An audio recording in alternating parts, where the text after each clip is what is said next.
Hi, and welcome to this virtual workshop. Today, we're going to be talking about mindfulness. Specifically, we're going to be talking about mindfulness as a way of coping. My name is Yamil Santana. Now, if you want to benefit the most from this workshop, I encourage you to have a notebook or somewhere where you can take some notes on the stuff that you're going to be learning on here. So maybe you've heard of mindfulness before, and maybe this is your first time. Regardless, my hope is that you learn something new here and that you learn some tools that can help you move a little bit closer to a place where you feel balance in your life. So I think it is helpful to start by asking ourselves, what is mindfulness? Mindfulness is a term used to describe the ability of being present and fully engaged with whatever we're doing at the moment. In a state of mindfulness, one is free from distraction or judgment and aware of one's thoughts and feelings without getting caught up in them. So there's some keywords here that I want you to highlight.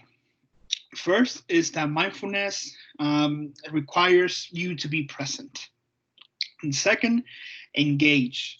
And third, that through mindfulness, we are free from things such as judgment.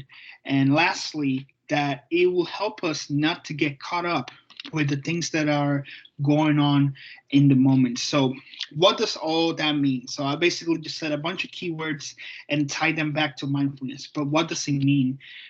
If you think about it, rarely are we ever present when we are going through our day to day, especially if you're a student. You may find that you're constantly either thinking about what comes next, what I have to do, maybe what's my next exam, or that you're caught up in the past thinking about what you've done, maybe what you were supposed to do but didn't do. But rarely are we ever in the present and fully engaged with being in the present. And mindfulness is just that. It's being in the moment, not thinking about what's ahead, not thinking about what has happened, and not judging on how we're doing, just really being there in the moment, free of judgment. Now, is mindfulness the same as meditation? Oftentimes, when I say the word mindfulness, the first thing that comes to many people's mind is meditation, right? So here's the thing that many people find confusing about mindfulness. It's not a temporary state of mind. So mindfulness is not something that you do for 2 minutes and then you lose, right? Mindfulness is a way of living in which, when we remember, we're able to step back and be present in the moment in any situation. Now, meditation is a way to exercise mindfulness, but one can be mindful without meditating. So I hope this makes sense, and I hope this clears any confusion that might be there with mindfulness and meditation. They are not the same, they're separate things. Meditation can be used to practice mindfulness, but in order to be mindful, you don't have to meditate. So, how does acceptance and mindfulness help me cope? Mindfulness doesn't eliminate stress or other difficulties. Instead, by becoming aware of unpleasant thoughts and emotions that arise because of challenging situations, we have more choice in how to handle them in the moment and a better chance of reacting calmly and empathetically when faced with stress or challenges. Of course, practicing mindfulness does not mean we never get angry. Rather, it allows us to be more thoughtful in how we want to respond, whether that's calmly, empathetically, or perhaps occasionally with measured anger. I think this quote right here does a great job in explaining how mindfulness can help one cope. Mindfulness is necessary for us to have acceptance of what's happening around us. So when we are mindful, we're able to note how we're feeling and what are we thinking about, what are the thoughts that we are having. And it also lets us step back for a second, notice our experience, so that way when we step back and when we're able to observe, we're able to better respond to whatever is happening in the moment, whether that is anxiety, whether that is sadness, whether that is stress, or even happiness. Through mindfulness, through being present and accepting how we're feeling in the moment, we are better able to then respond to whatever it is. So if you are feeling sad and you practice mindfulness, right, it can help you be present. So what does this mean? Be present when we're feeling sad. It means that as you become aware of the sadness that you're feeling, you're able to understand it better. And when we are able to understand better how we're feeling and what we're thinking about, then we can really have a better option on how to address those feelings and those thoughts. But the most important thing to remember here is that mindfulness goes against the struggle. What do I mean by the struggle? Oftentimes, when we have either negative emotions or feelings that we just don't like, such as sadness or anger or stress, these feelings, right, can make us want to get rid of these, right? Like nobody wants to feel sad. Nobody wants to feel angry all the time or at any time, really. So we try our best to get rid of the feeling. If we're feeling sad, we try everything we can to feel happy. But oftentimes, the struggle to get rid of sadness, the struggle to get rid of anxiety has the opposite effect. I mean, let's do an exercise here for a second. If I tell you, don't think about vanilla ice cream, how was that for you? Did you find yourself thinking about vanilla ice cream? Truth is, you probably did, even for a split second, because you heard me say vanilla ice cream, and our brains just react like that. So if you say, don't be sad, don't be sad, don't think about anxiety, guess what? You're going to end up thinking about anxiety. And if you tell yourself, don't be sad, it is likely that that struggle to get rid of sadness will add more to your distress. So mindfulness takes a different approach. It says, how do we accept how we're currently feeling? And how do we then engage with those feelings in a way that ends up helping us to feel better and to move towards a place where we're balanced in the moment? So what does the research say? Like, is there evidence behind this thing that we call mindfulness? And actually, there is quite a lot of evidence that supports mindfulness. First, research suggests that mindfulness works to reduce stress levels. So people who practice mindfulness compared to people who do not practice mindfulness, you see a difference in stress levels. Those who practice mindfulness tend to have lower stress levels because mindfulness is a good way to have more positive affect and less negative affect. And that has been correlated with stress levels. We also know that mindfulness is good to lower rumination. So rumination is how oftentimes we get caught up with thoughts about either what we have to do, things where we messed up, mistakes that we've made. And this rumination can be quite harmful in many cases. And mindfulness has been studied and is an effective way to reduce rumination if that's something you struggle with. Mindfulness is known for being good for memory. Specifically, we know from research that it can improve working memory. So as a student, I can tell you that this is something you want to work on, right? You want to have the best memory you can have as you learn, as you study, as you learn for exams. And mindfulness is a good way to improve your memory, specifically your working memory. We know from research that mindfulness can be used to increase focus, right? Think about it. If you are present in the moment and you're engaged with what is around you, you're going to be more focused. You're going to be able to concentrate better. And research supports this. If you're engaged with what's around you and you're present in the moment, what else do you think that's going to help you with?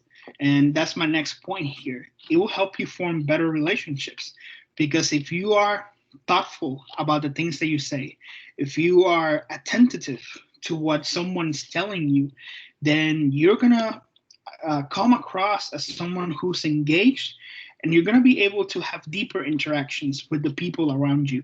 So research shows that those who practice mindfulness and engage in mindfulness exercises and behavior have better relationships overall. And then my last point, and perhaps one of the most important ones here, is cognitive flexibility. So research shows that the people who practice mindfulness have better cognitive flexibility. So what does that mean? This means that when you are cognitive flexible, you're able to sort of like detach from some of the uncomfortable feelings that you may have, because you take, in a way, an observer role. So if you think about it like this, if you are able to notice your feelings, and if you're able to engage and then step back, then you're able to sort of like bounce back between feelings a bit easier. So when sadness comes, or when anger comes, or when happiness comes, you don't get too caught up with those feelings if you are practicing mindfulness in your life. So overall, the research supports mindfulness, and it says that if anything, you can only benefit from implementing mindfulness into your life. Very often, we go through life being mindless. And what I mean here is that we're often not mindful, right? I want you to think about this for a second. And wherever you are, if you can, close your eyes as you think about this. But let me ask you these questions. Has it ever happened to you where you arrive somewhere and you don't remember how you got there? So you're on your way to school, and you even wonder sometimes, did I just run a red light? Because I don't remember going through the lights. And I wonder, does that happen often to you? Do you often find yourself in autopilot? I wonder, do you often forget the names of someone you just met? Think about that. Do you sometimes not notice how you're feeling until later on during the day? And you can open your eyes now, but I think it helps to close one's eyes when we're reflecting on our behavior and how we act. And I hope that if you answer yes to those questions, that this workshop maybe can help you not feel mindless, not feel like you are going through life on autopilot. If anything, living a life with mindfulness is living a life engaged. It's a life in which you are in the moment. So this doesn't happen often. When you engage with people, you remember their names because you are invested in the conversation. You notice things as you drive home, or as you drive to work, or as you drive to school, even if it's the same route that you always take. This is what mindfulness is about. It's about being engaged and not going through life feeling like you're going through it mindless, feeling like you're going through it in autopilot. Because oftentimes, feeling like that tends to lead to hopelessness, or feeling like you don't have a purpose, or even feeling bored if you feel like everything is just on autopilot all the time. So the next question you might be wondering is how to practice mindfulness. So how do you do it? And I have some keywords here that are necessary for practicing mindfulness. The first is that in order to be mindful, you have to be non-judgmental in the moment. So for example, if you are feeling sad and then you note that you are feeling sad, you might be tempted to then attach a label to the sadness. For example, sadness is often called a negative emotion, right? And happiness is associated to be a positive emotion. But when we're practicing mindfulness, we don't want to do that. We don't want to label sort of like the emotions or thoughts that we're having. We don't want to say, oh, I'm having negative thoughts right now. No, you want to just note the thought that you're having and then realize that it is just a thought. It is not a negative thought or a positive thought. When you're being mindful, you're not judging your experience, you're not labeling it as anything. If anything, it's just an experience. It's just the moment. It's just what you're thinking right now. It's just how you're feeling. And you note it, but you don't judge it. You don't give it labels. When you're practicing mindfulness, you want to do that with an open mind. So, again, you're not fighting the feelings that you're having. So, if you're feeling sad, in order to practice mindfulness, you don't want to force yourself to get rid of the sadness or to push it away. If you are feeling angry, you want to note the anger and you want to observe the thoughts that are happening, but you don't want to fight and get in a struggle with the anger and with these thoughts. You want to have an open mind. You also want to practice mindfulness with curiosity, almost as if you had to explain your experience to someone who's never experienced what you're going through in the moment. So, if you notice that you're feeling sad, how would you explain sadness to someone who's never felt it before? How would you describe it? What does sadness look like? Where in your body do you feel sadness? And with this mindset, we can fully engage as we're being mindful. But we have to be curious and as we're also open minded. Then the last two kind of go together here. But to practice mindfulness, you have to have patience and you have to have commitment. And why is this? Because oftentimes we can feel like we're doing it wrong. So you might think, while sort of practicing mindfulness, that I'm not doing this right. And in those moments, you just want to note that thought and tell yourself, yeah, if it feels like I'm not doing this right.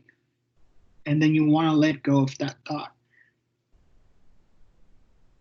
But it is okay to be patient with yourself as you practice this, and to have the commitment that once you say, I'm going to practice mindfulness, you do it. Even though it might be hard if you're doing it for the first time or in the early stages. You may want to distract yourself. You may want to engage in other activities. You may feel like, oh my God, I have so many things to do. Right now, it's not a good time for me to be practicing mindfulness. And first, I want to tell you that the benefit from mindfulness is there. So you are important. Your mental health is important. So taking some time, even if it's a few minutes a day, to practice mindfulness actively, it is important. So commit to it once you just make the decision that you want to work on this. And when the time comes, if you schedule it during the day, really go through with it. Even if at the moment you maybe feel like this shouldn't be on top of your list, still try your best to do it. And these keywords here are necessary for you to practice mindfulness. How to implement mindfulness on your day-to-day. So first, I want to encourage you to begin using your senses throughout the day. So what does this look like? For example, if you are washing your hands, notice the temperature of the water. Notice how the water feels when it touches your hands. Again, with a curious mind, think to yourself, how would I describe to someone what it feels like to wash my hands? Notice how it feels walking on carpet around the house. Whenever you get the chance, think about what are you smelling in the moment. Oftentimes, maybe you want to go through and maybe close your eyes for a second and think about what can you listen? What sounds can you pick up wherever you are? So if you are home, an easy way to be mindful, even for a few seconds, is just doing that. Closing your eyes and focusing on what sounds can I spot in my room. And you can make it challenging and be in a quiet room and still spot sounds. Um, this is what mindfulness looks like. And it's very important to involve your senses because that helps you get a fuller experience of mindfulness. When you're doing mindfulness, you're noticing your thoughts and your feelings. So, what does this look like? For example, you may want to lay back on your on a couch, or you may want to sit on a chair. You can lay on the floor. You can lay in bed. You may close your eyes and imagine your thoughts passing by like they're clouds in the sky. That's a good way of also using your imagination to engage with the present. And as you do that, you may visualize thoughts as they pass by. Noticing your feelings can also involve some creativity as well. So, next time you feel an intense emotion, notice the feeling completely. Notice the emotion. So, for example, what I mean by this is if you were to close your eyes, what color is the emotion that you're feeling? And you may be wondering, I never thought emotions had colors. But if you close your eyes, you may spot a color. Maybe give the emotion a name, right? Oftentimes we feel emotions and we say, I don't know how I'm feeling. And it might be important to then think about what is this emotion? Is it a combination of multiple things? If so, what are they? And label them. Give them a color. Give them a shape. And then scan your body, really. Where do you feel the emotion? Is it inside your chest? Does it feel like it's moving around you? Does it feel like a pressure in your head? Do you feel it in your eyes? And oftentimes to do this, we have to pause and engage with the emotion. Now, I'm aware that this can be uncomfortable, but through practice, you can get better at it. And oftentimes, when we engage with uncomfortable feelings, we take some of the power that these feelings have away. Oftentimes, the power these feelings have over us is because we tend to run away from them. So oftentimes we run away from sadness. We don't want to engage with it because it feels uncomfortable. And this is true. Sadness can be uncomfortable. So can anxiety. But by engaging with them and being present in the moment where you're feeling sad or anxious, you take some of the power away because you're no longer running anymore. And this is how you implement mindfulness in your day-to-day. Now, can technology help? Absolutely. So here I have an app that if you can, I want you to check out after this workshop. I have two actually. So the first one is Headspace. So these apps and Calm, I guess I'll talk about both at the same time. Headspace and Calm have exercises that they can walk you through. So if you have a smartphone, you can download these apps. Headspace has a free component, and there's also a paid component. Calm, I believe it is completely free, and they can help you practice mindfulness using your devices. And in a way, through these cell phone activities, you may even schedule them on your day-to-day. In fact, I encourage you after this workshop, if you can look at your schedule and say, you know what, I am going to practice mindfulness or do a mindfulness exercise every night, 30 minutes before I go to bed. Or I'm going to dedicate 10 minutes in the morning to practice mindfulness. And you can use these apps, Headspace, Calm, to help you do that, to help you find a good exercise. Maybe it is meditation. Maybe it is not. Maybe it is something different that works for you. But these apps can help you get creative with how you practice mindfulness. There's also music, and that can help you practice mindfulness. So if you can get really creative with this, because there's so much out there. You can Google songs or videos to practice mindfulness, um, things that can help you engage, meditate, and become fully aware of the present. Now, the next thing is that mindfulness is not something you practice only when you're feeling strong emotions. Mindfulness can be something you practice just throughout the day, at any point. So, in fact, I encourage you that whenever you think about mindfulness, to try to do something mindful. In fact, we're talking about mindfulness right now. So, how about we try something to just test it out and see how it goes? So, wherever you are, I want you to close your eyes. And I want you to think about 3 different sounds you can hear wherever you are.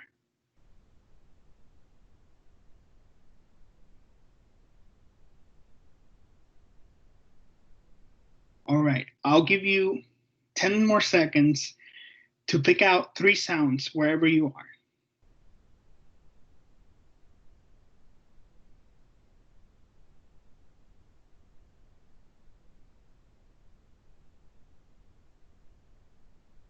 All right, maybe one of the sounds that you heard was me, was the computer.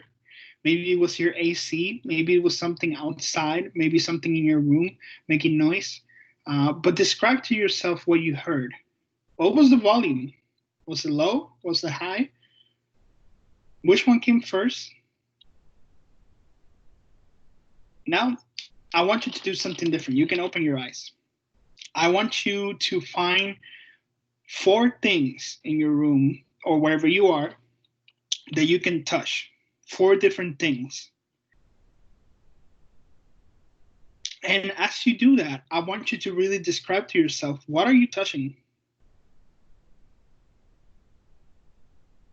How would you describe that to someone who came from Mars, has never been to Earth, and has never touched what you're touching right now? How would you describe it to them? This is a way to ground and practice mindfulness in the moment. Now, my question to you is, what were you thinking about as you were doing that exercise? Hopefully, your answer is you were thinking about which sound you could hear, and you were thinking about what these objects felt like. You were probably not thinking about your next exam, and you were probably not thinking about whatever you're stressed about today. It is likely you got a break, even for 1 minute, to not think about that. And this is how mindfulness works. It gives us a break from our stress, a break from anxiety. In a way, this is what grounding does. And ironically, oftentimes by engaging with the anxiety and engaging with the stress, it can help us release that anxiety and that stress. Mindfulness is key to acceptance, and acceptance is often the spark necessary to foster change. So, why do I have this quote here? The reason is because oftentimes we think about mindfulness and we think about acceptance, right? So, if I engage with the sadness, if I engage with the anger, doesn't that mean that then I'm okay with sadness and I'm okay with anger? Doesn't that mean that I stayed the same? And no, that's incorrect. By engaging with mindfulness and by accepting our condition and saying, you know what, being sad is okay right now. Being anxious is okay right now. Oftentimes, what that does is it gives us the opportunity to pursue value directions. What do I mean by this? For example, if you want to work on being healthier, on living a healthy lifestyle, whether you work out and you eat well, maybe what holds you back is that you don't feel well. I feel anxious and stressed. I feel sad. So when I feel sad, I don't want to work on a diet. When I feel sad, I don't want to go to the gym. But when you can tell yourself, it's okay for me to feel sad right now, you can still move in your value direction. So you can be sad and still look at a recipe online.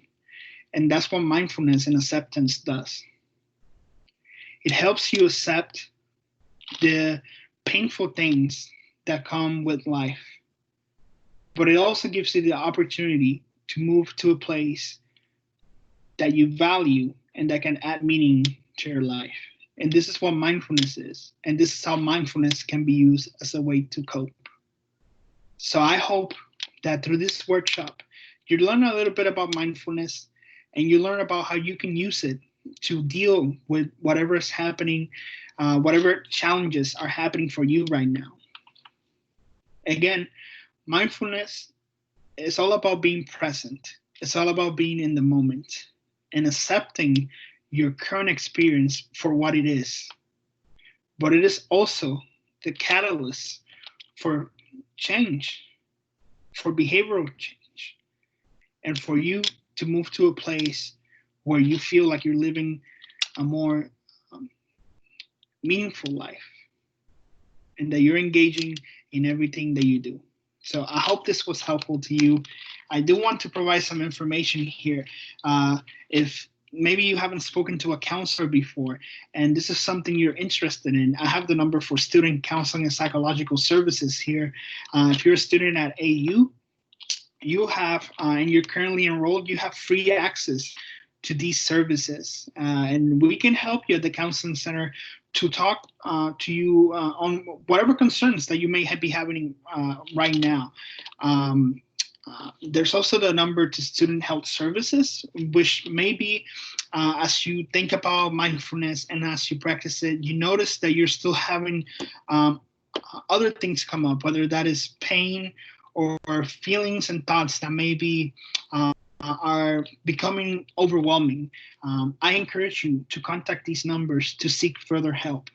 And lastly, I always like to list the Georgia Crisis and Access Line, because a crisis has no schedule. And it is good to have numbers like this, numbers that you can call whenever you're not feeling well, you're not feeling yourself, and can help you spark some of the hope that you may have lost through the challenges of your life. I also have my email here. If you have any questions or any feedback you'd like to give after listening to this workshop.